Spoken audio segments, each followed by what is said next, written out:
Bismillahirrahmanirrahim. Assalamualaikum warahmatullahi wabarakatuh. Kembali lagi di channel Mukhtar Aditya Pratama Official. Puji dan syukur kita panjatkan kepada Allah Subhanahu wa Ta'ala yang telah memberikan beribu-ribu nikmat kepada kita semua. Tak lupa sholawat dan salam tercurahkan kepada Nabi Muhammad SAW, kepada keluarganya beserta sahabat-sahabatnya. Semoga kita semua mendapatkan syafaat dan mendapatkan petunjuk di hari kiamat nanti. Amin ya rabbal alamin. Baik, di kesempatan yang mulia ini saya akan menceritakan sebuah kisah di mana yang berjudul Indonesia Negeri Sabah yang Hilang. Sahabat yang beriman dimanapun berada, semoga kita selalu dalam lindungan Allah Subhanahu wa Ta'ala. Bismillahirrahmanirrahim. Allahumma salli ala Sayyidina Muhammad wa ala ali Sayyidina Muhammad. Harapan dan doa saya kepada sahabat-sahabatku semuanya, terutama yang menonton video ini dimanapun berada, semoga selalu diberikan kesehatan, dilapangkan rezekinya, diampuni dosa-dosanya, dan dipanjangkan umurnya. Amin ya rabbal alamin. Di kesempatan kali ini saya akan membahas mengenai negeri Sabah yang hilang.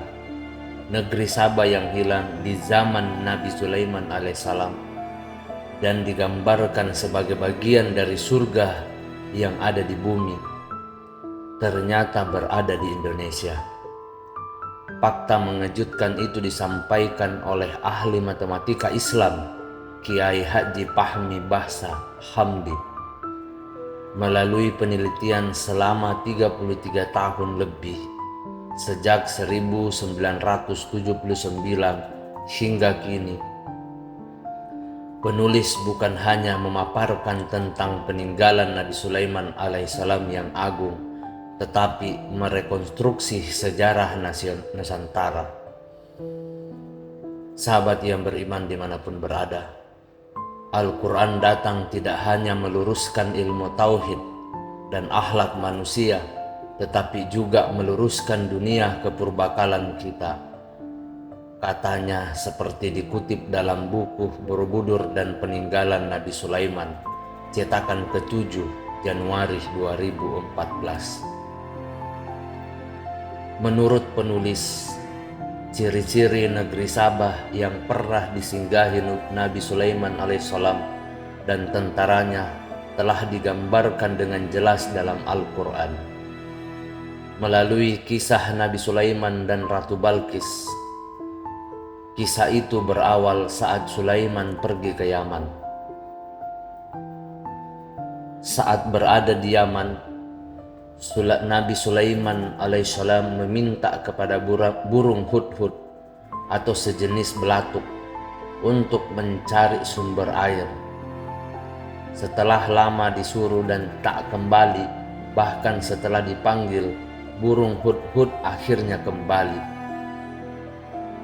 Burung hudhud mengatakan, "Aku telah terbang untuk mengintip dan berjumpa sesuatu yang sangat penting untuk diketahui oleh Tuan." Pernyataan itu mengundang rasa penasaran Nabi Sulaiman alaihissalam.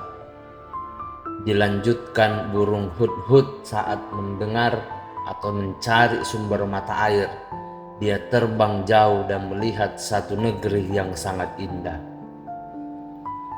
Negeri itu bernama Negeri Sabah dan dipimpin oleh seorang raja perempuan yang dikenal dengan Ratu Balqis. Sahabat yang beriman dimanapun berada, semoga kita selalu dalam lindungan Allah Subhanahu wa Ta'ala. Istana yang dilihat oleh burung hudhud itu merupakan Basyah, berada di antara dua duku, yakni Duku Dawung dan Duku Sambireja, Desa Bokoharjo dan Desa Prambanan, Kecamatan Prambanan, Kabupaten Sleman, Yogyakarta, Indonesia. Sahabat yang beriman dimanapun berada,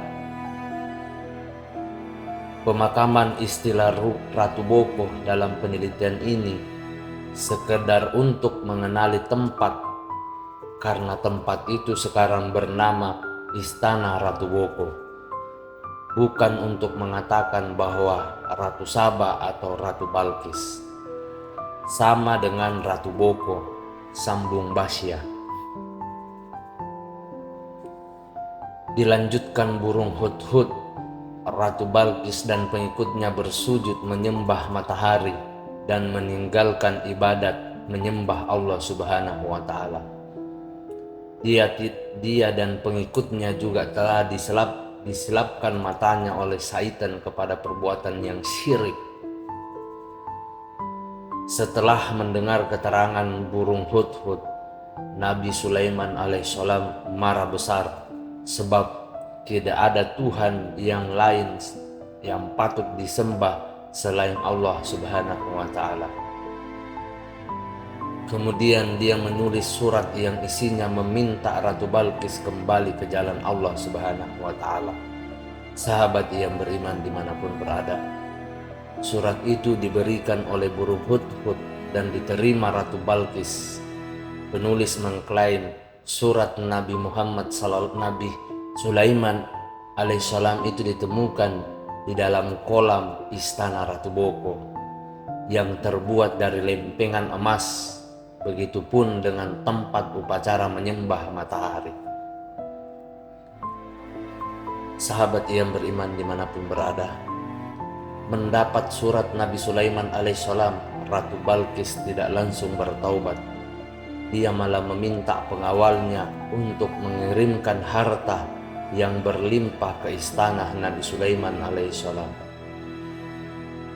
Pemberian itu dianggap sebagai penolakan atas ajakan kembali ke jalan Allah Subhanahu wa Ta'ala. Nabi Sulaiman pun semakin berang dan memerintahkan kepada para pengikut Ratu Balkis untuk kembali ke negeri Sabah. Bahkan Sulaiman mengancam akan menyerang negeri Sabah dengan bala tentaranya. Sahabat yang beriman dimanapun berada, semoga kita selalu dalam lindungan Allah Subhanahu wa Ta'ala. Kata Nabi Sulaiman alaihissalam, kami akan mendatangi mereka dengan angkatan tentara yang mereka tidak berdaya menentangnya, dan kami akan mengeluarkan mereka dari negeri Sabah dengan keadaan hina, menjadi orang-orang tawanan. Para pengikut Balkis pun kembali ke negeri Sabah dan menceritakan pengalaman selama berada di istana Nabi Sulaiman alaihissalam. Mendengar cerita para pengikutnya, Ratu Balkis berniat mendatangi langsung Nabi Sulaiman alaihissalam. Niat Ratu Balkis menemui Nabi Sulaiman alaihissalam ternyata sudah diketahui oleh Nabi Sulaiman alaihissalam. Dia lalu memerintahkan kepada para pengawalnya terdiri dari manusia, hewan, dan jin untuk membuat upacara penyambutan kedatangan Ratu Balkis. Sahabat yang beriman dimanapun berada, hai pembesar-pembesar, siapakah di antara kamu sekalian yang sanggup membawa singgasananya Ratu Balkis kepadaku sebelum mereka datang kepadaku sebagai orang yang berserah diri, kata Nabi Sulaiman kepada para pengikutnya. Di antara pengikutnya dari bangsa jin menjawab, sanggup, aku akan datang kepadamu sebelum kamu berdiri dari tempat dudukmu. Sesungguhnya aku benar-benar kuat untuk membawanya, lagi dapat dipercaya. Sahabat yang beriman dimanapun berada, pengikut Sulaiman alaihissalam yang lainnya dari kalangan manusia yang berpikir menimpali, aku akan membawa singgasana itu kepadamu sebelum matamu berkedip. terang pengikut Nabi Sulaiman alaihissalam dari kalangan manusia.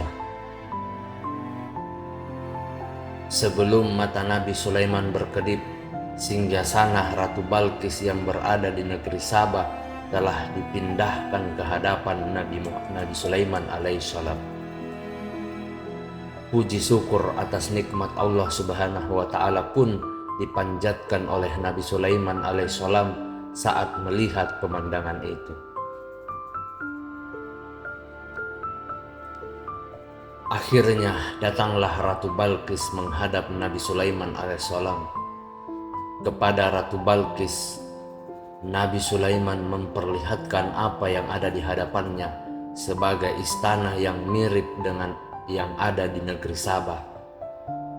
Melihat itu, Ratu Balqis terkejut. Sahabat yang beriman dimanapun berada, semoga kita selalu dalam lindungan Allah Subhanahu wa Ta'ala. Kemudian Nabi Sulaiman mempersilahkan kepada Ratu Balqis masuk ke dalam istananya. Saat akan masuk, dia melihat air besar berada di lantai istana Nabi Sulaiman alaihissalam. Dengan sigap, Ratu Balqis menyikap kainnya hingga betisnya terlihat. Ternyata air yang dilihat Ratu Balqis pada lantai istana Nabi Sulaiman alaihissalam adalah kaca. Sesungguhnya ia istana licin yang diperbuat daripada kaca. Kata Sulaiman alaihissalam menjelaskan kepada Ratu Balqis yang keheranan.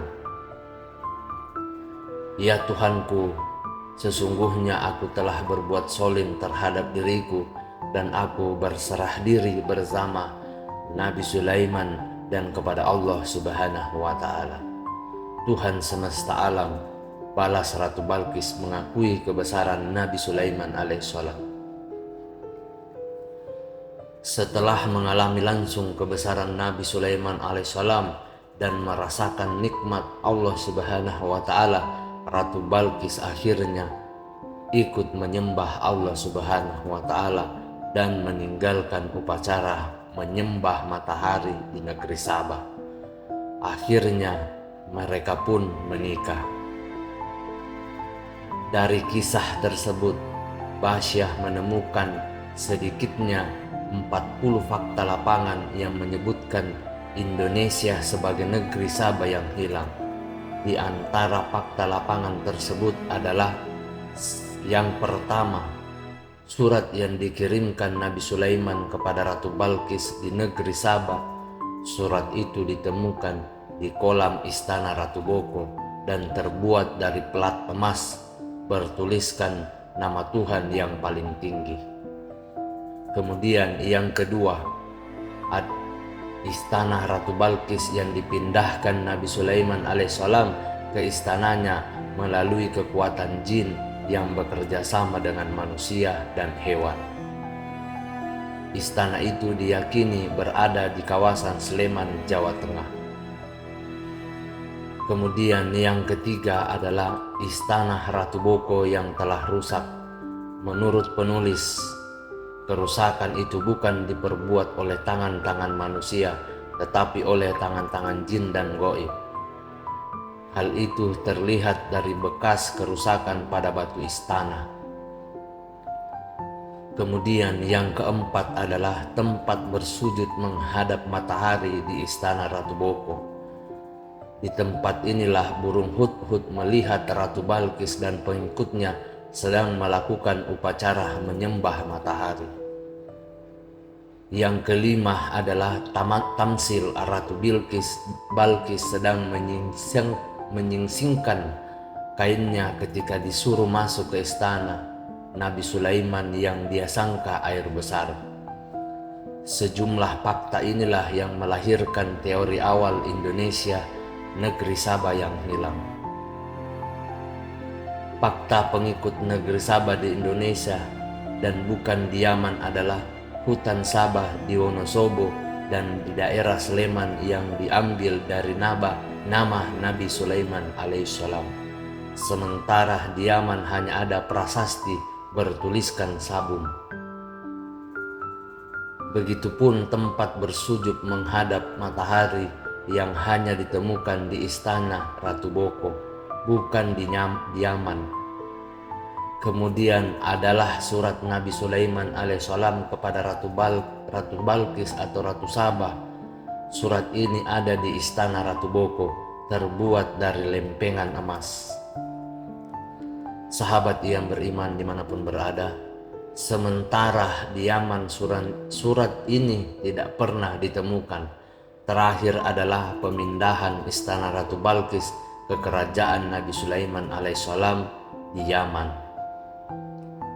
Tidak ada bekas reruntuhan istana yang menunjukkan tanda-tanda adanya istana Ratu Balqis. Sedang di istana Ratu Boko, reruntuhan itu masih terlihat hingga kini. Namun begitu, kebenaran atas penelitian tersebut dikembalikan kepada pembaca yang budiman. Kebenaran hanya milik Allah Subhanahu wa Ta'ala. Wallahu alam bissawab.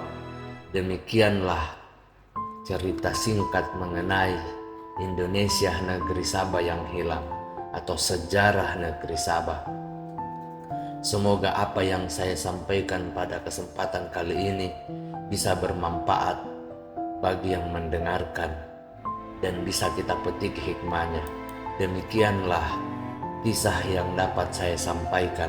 Mohon maaf apabila ada salah kata ataupun ucapan dalam video ini, karena kebaikan datang dari Allah Subhanahu wa Ta'ala dan kesalahan datang dari saya pribadi selaku manusia biasa yang tidak pernah luput akan kesalahan.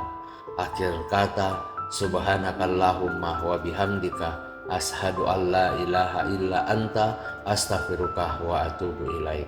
Wassalamualaikum warahmatullahi wabarakatuh. Jangan lupa untuk like, share, dan subscribe, dan nantikan kisah-kisah dan sejarah-sejarah seru berikut.